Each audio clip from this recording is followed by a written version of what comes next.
The Crimson Hunters are amongst the most unusual of the Aeldari aspect warriors.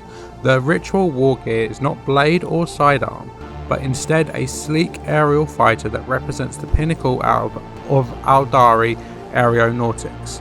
These formidable aircraft, known as Nightshade Interceptors, are just as much of a part of the Crimson Hunters' war gear as the Howling Banshee's power sword and the Dire Avenger's shrinking catapult.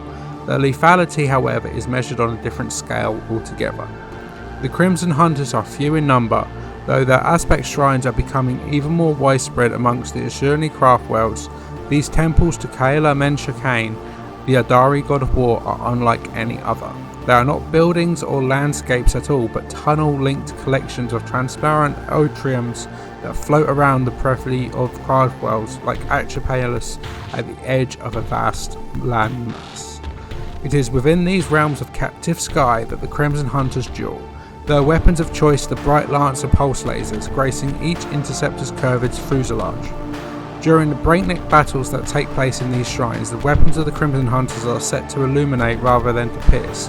The Nightshade Interceptor has been designed specifically to hunt down and destroy aircraft of any kind, even those of the Drukhari. Come build, collect and play.